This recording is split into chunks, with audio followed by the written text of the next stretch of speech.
pelaku atau orang yang mengerjakan bid'ah,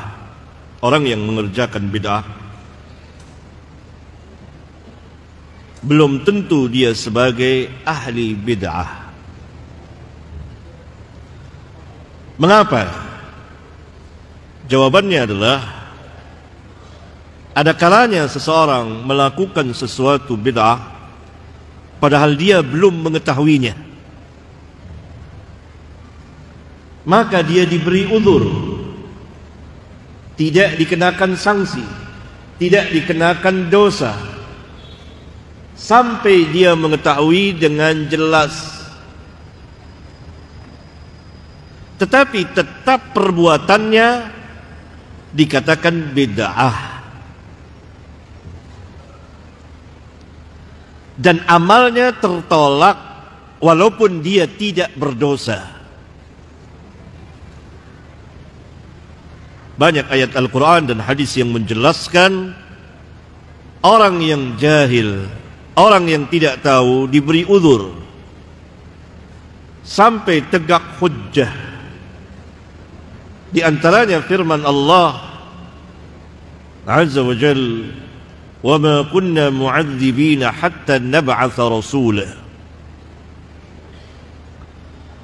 Dan kami tidak akan menyiksa seseorang atau satu kaum sampai kami mengutus seorang rasul. Rasulullah sallallahu alaihi wasallam telah diutus, yang sampai kepada kita ajarannya, dakwahnya sampai kepada kita. Rasulullah SAW tidak datang kepada kita, maknanya kita tidak bertemu dengan Rasulullah SAW, tapi sampai kepada kita dakwah beliau, dan kita dengan izin Allah dan hidayah darinya mengimaninya. Berarti orang yang belum sampai dakwah kepadanya dengan benar dan disampaikan dengan benar, maka ia tidak terkena dosa. Walaupun yang dikerjakannya itu tetap harus dikatakan bid'ah.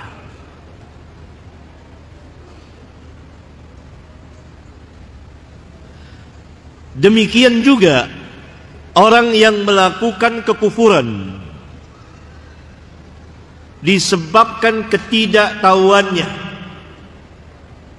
atau sebab-sebab yang lainnya yang masuk dalam bab uzur, tidak dihukum, tidak dihukumi kufur, tetapi tetap perbuatannya dikatakan kufur, dan orang yang melakukannya tidak langsung dikatakan kafir. Demikian juga dengan kesyirikan dan seterusnya. Contoh dalil dalam bab ini banyak sekali. Saya ambil contoh hadis yang sering diulang-ulang oleh para ulama ahlus sunnah, yang memang sering memberikan uzur kepada manusia. Hadis yang diriwayatkan oleh jamaah para sahabat, yang kemungkinan bisa dimasukkan ke dalam mutawatir atau sekurang-kurangnya masyhur, dikeluarkan oleh para imam ahli hadis, di antaranya Bukhari dan Muslim. Nabi SAW bercerita tentang salah seorang yang sebelum kamu. Ada orang yang sebelum kamu,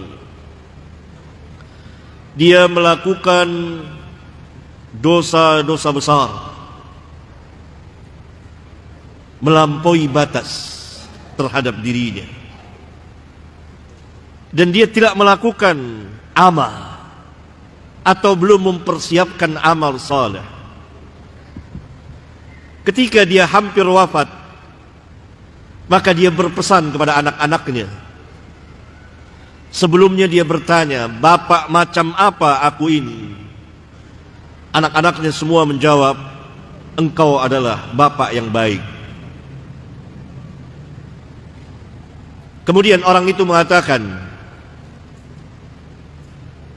"Kalau saya mati, maka bakarlah jasad saya. Kemudian jadikanlah debu. Lalu tebarkanlah, buanglah debu itu pada musim angin kencang ke laut dan ke daratan. Karena, ini perhatikan baik-baik, jika Allah sanggup membangkitkan aku, niscaya Dia akan menyiksa aku dengan satu siksaan yang belum pernah Allah menyiksa seseorang di alam semesta seperti itu." Perhatikan kalimatnya. Jika Allah mampu, sanggup. Kufur tidak? Kufur tidak? Meragukan kemampuan, kemahakuasaan Allah membangkitkan orang yang hidup, membangkitkan orang yang mati. Kufur. Ini perkataan kufur. Karena siapa yang menolak, tidak mempercayai bahwa Allah sanggup menghidupkan orang yang mati, atau meragukannya, meragukan kekuasaan Allah, maka dia kufur. Orang ini dia meragukan, tapi dia jahil, bodoh. Lalu wasiatnya dilakukan oleh anaknya, matilah orang itu. Kemudian dibakar jasadnya, dijadikan debu. Lalu anaknya menunggu musim angin yang kencang, kemudian menebarkannya di lautan dan di daratan. Maka Allah langsung berfirman, "Kun." Dan Allah perintahkan lautan untuk mengumpulkan debunya dan daratan. Tiba-tiba orang itu berdiri, hidup kembali. Lalu Rabbuna yang Maha Rahim, Ar-Rahmanur Rahim, bertanya kepada orang itu, "Apa yang membuatmu mengerjakan perbuatan seperti itu?" Orang itu menjawab, "Takut kepadamu." Makhafatuk. Aku takut kepadamu. Karena dia merasa kalau dia sudah jadi debu, Allah tidak mampu membangkitkan dia. Kalau dia merupakan jasad yang utuh dikubur, maka dia khawatir Allah akan menyiksa dia, membangkitkan dia. Ini al-udhru bil jahil. Ini hadis yang besar, dan Nabi SAW mengulang-ulangnya, dan didengar oleh banyak sahabat, dan diriwayatkan oleh para sahabat, bahwa orang-orang yang jahil diberikan uzur. Dan juga di antara faedah hadis yang mulia ini, keutamaan takut kepada Allah Tabaraka wa Ta'ala. Dan di antara faedah hadis yang mulia ini yang sangat besar, bahwa rahmat Allah luas sekali. Dalam sebagian riwayat, maka orang itu tidak mendapati siksaan Allah, tetapi orang itu dirahmati oleh Allah, diampunkan dosanya. Al-udhru bil jahil, bil jahl.